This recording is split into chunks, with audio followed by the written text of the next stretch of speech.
जी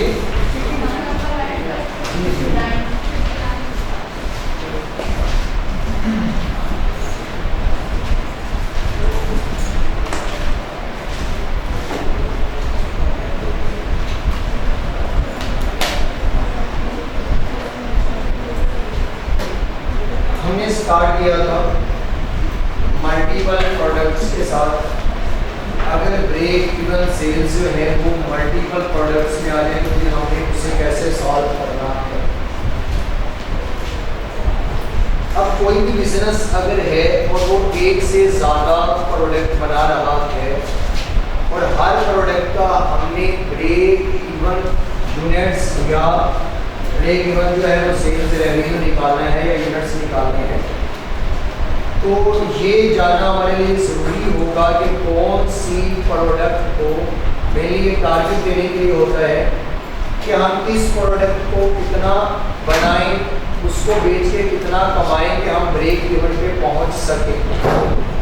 अब जब हर product different है दूसरे से और मुख्तलिफ प्रोडक्ट्स हैं और उनका ब्रेक इवन पॉइंट जब निकाला जाएगा तो सेल प्राइस पर यूनिट और नंबर ऑफ यूनिट्स ये हर प्रोडक्ट के हमें पता होंगे, लेकिन जब हमने पहुंचना होगा इनके ब्रेक इवन सेल्स पे, वो यूनिट्स पे हो या रेवेन्यू पे।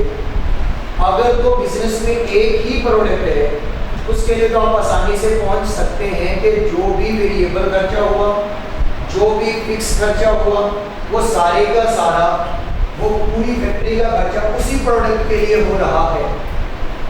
जब एक से ज़्यादा प्रोडक्ट एक ही फैक्ट्री के अंदर हो रही होंगी या बन रही होंगी, जब हम उसका ब्रेक इवन निकालेंगे उसके लिए आपको अलग अलग हर प्रोडक्ट का ब्रेक इवन निकालना होगा।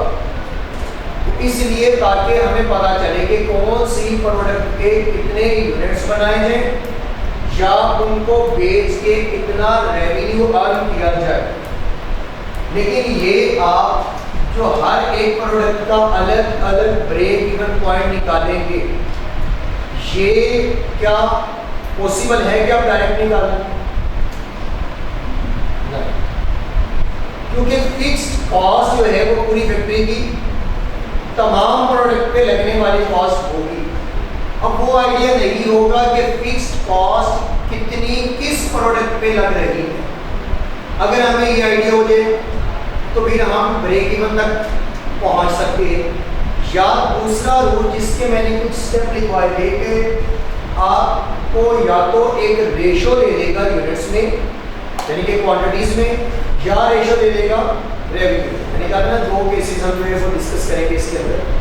तो अब fixed cost for the period for whole factory वो फिक्स होने की वजह से हमें हर एक प्रोडक्ट का अलग अलग ब्रेक इवन निकालना मुश्किल हो, एक साथ हम नहीं निकाल सकते। उसके लिए सबसे पहले आप ब्रेक इवन पॉइंट्स निकालेंगे या ब्रेक इवन सेल्स निकालेंगे सब यूनिट, मतलब एक कॉम्बाइंड ब्रेक इवन सेल्स निकाल लेंगे।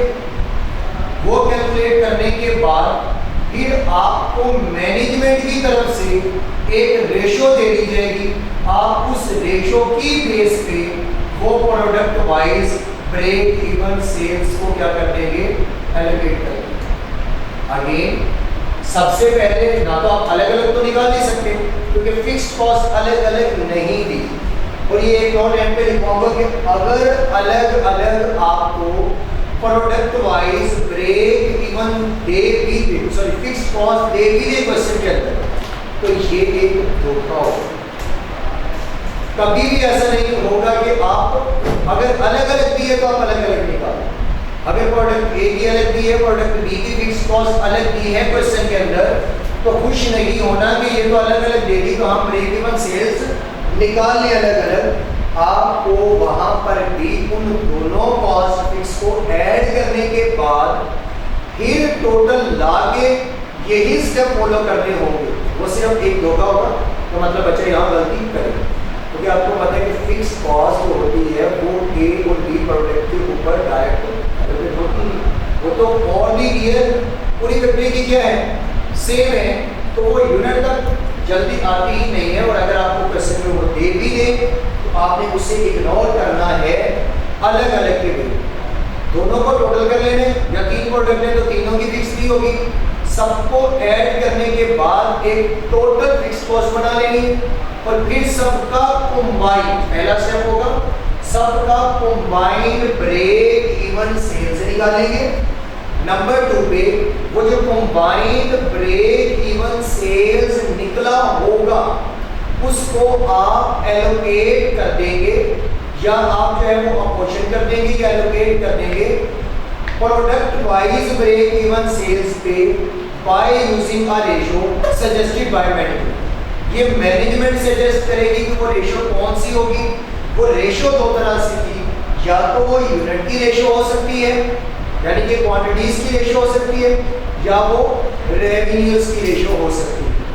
फिर मैंने फॉर्मूला लिखवाया था केस 1 करके लिखा था कि इफ यूनिट्स या क्वांटिटी सर्टेन या फिक्स या आपको वो रेशियो मेंशन करके दे दे यूनिट्स में, उसमें आपको फॉर्मूला लगाना था break even units is equal to, ये लिखा हुआ है आप लोगों ने मतलब लास्ट लेक्चर में, ब्रेक इवन यूनिट का सेल्स ब्रैकेट में यूनिट्स इज इक्वल टू आपके पास आ जाना था कि टोटल फिक्स्ड कॉस्ट अगर अलग अलग है तो जमा करके टोटल मिलेगा डिवाइडेड बाय आपने कर लेना था average contribution per unit.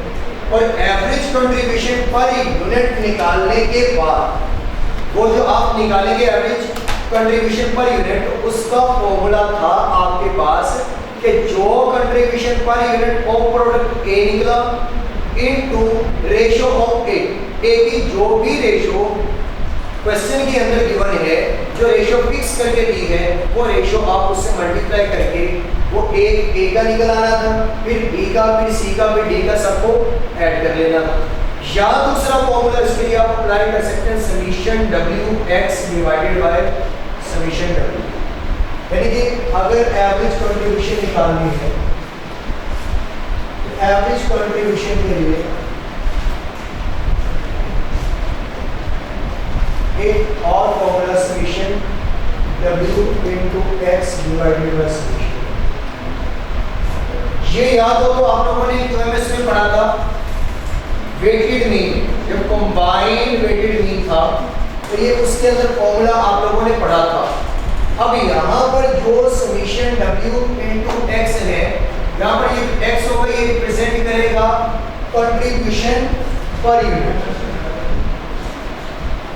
Contribution per unit of each product.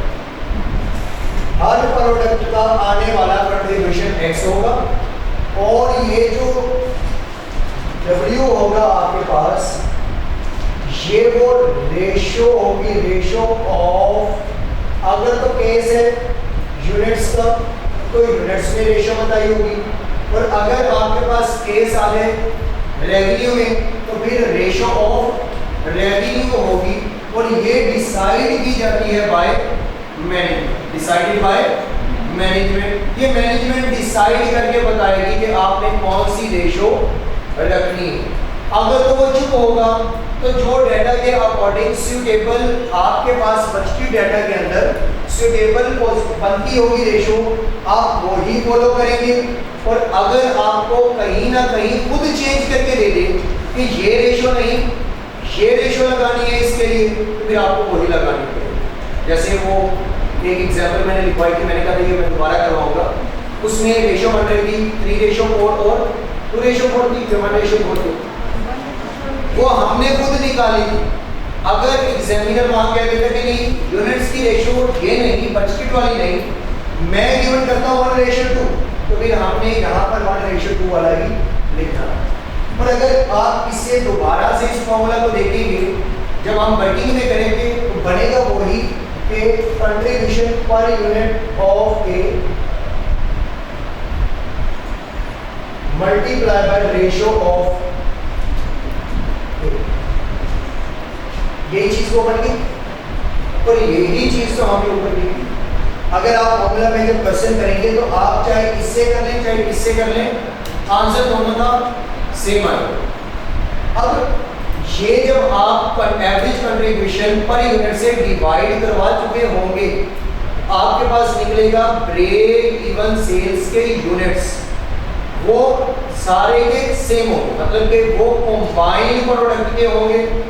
फिर आप उन्हें दूसरे स्टेप में क्या करेंगे, उस निकले हुए आंसर को, उस कंबाइंड ब्रेक इवन सेल्स के यूनिट को आप एलोकेट कर देंगे या अपोर्शन कर देंगे product wise break even unit में बाय यूजिंग, क्योंकि ब्रेक इवन यूनिट है और कंट्रीब्यूशन से लेके आ रहे हैं, तो फिर bye using ratio of units.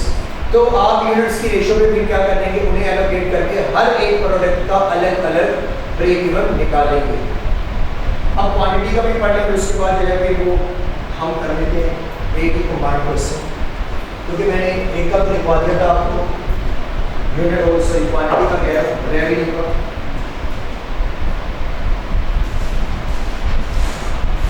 Case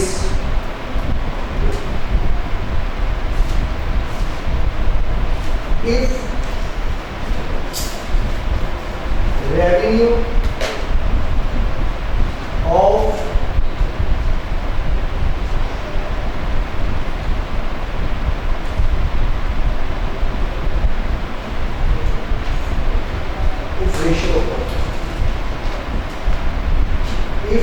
ratio of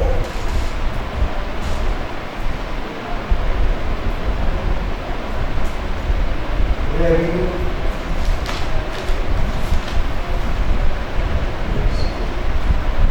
अगर आपको रेशो दी गई है रेवेन्यू की, वो गिवन है या इस यूज कर लें कि वो इस्तेमाल करनी है, तो फिर क्वेश्चन को आपने कैसे सॉल्व करना होगा।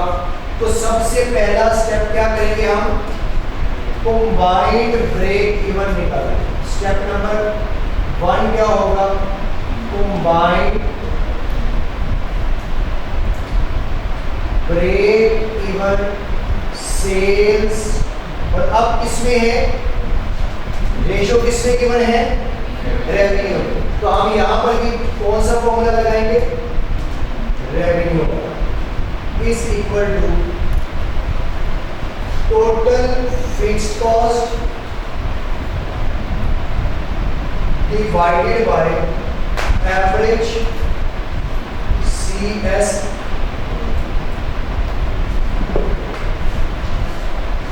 अब एवरेज CS रेशियो लेने का फॉर्मूला एक तो हमने ऊपर पढ़ लिया, दूसरा इसके लिए जो होगा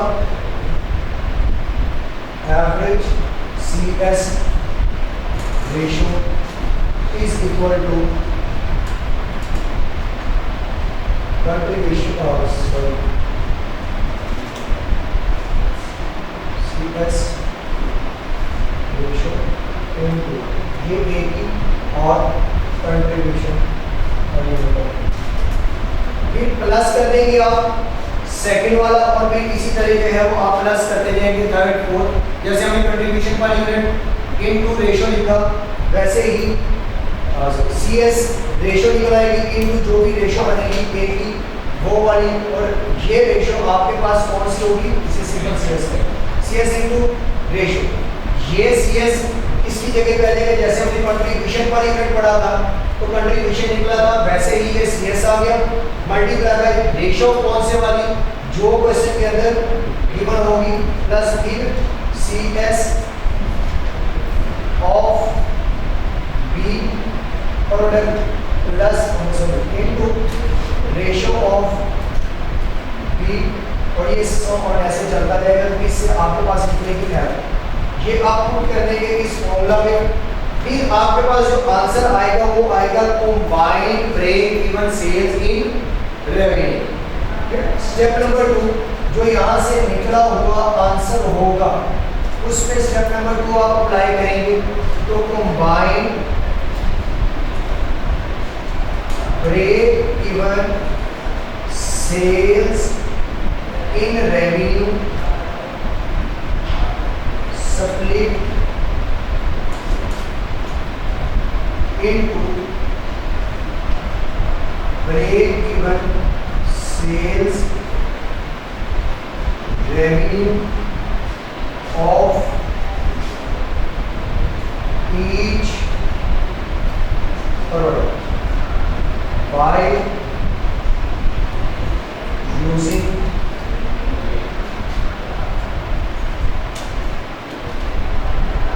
ratio of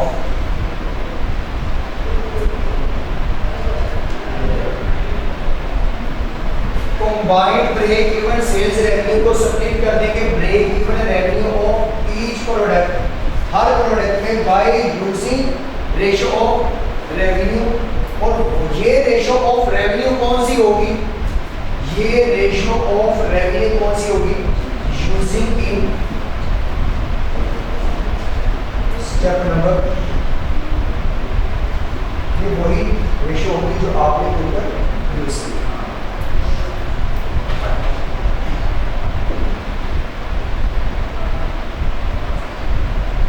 क्वेश्चन लिखिए।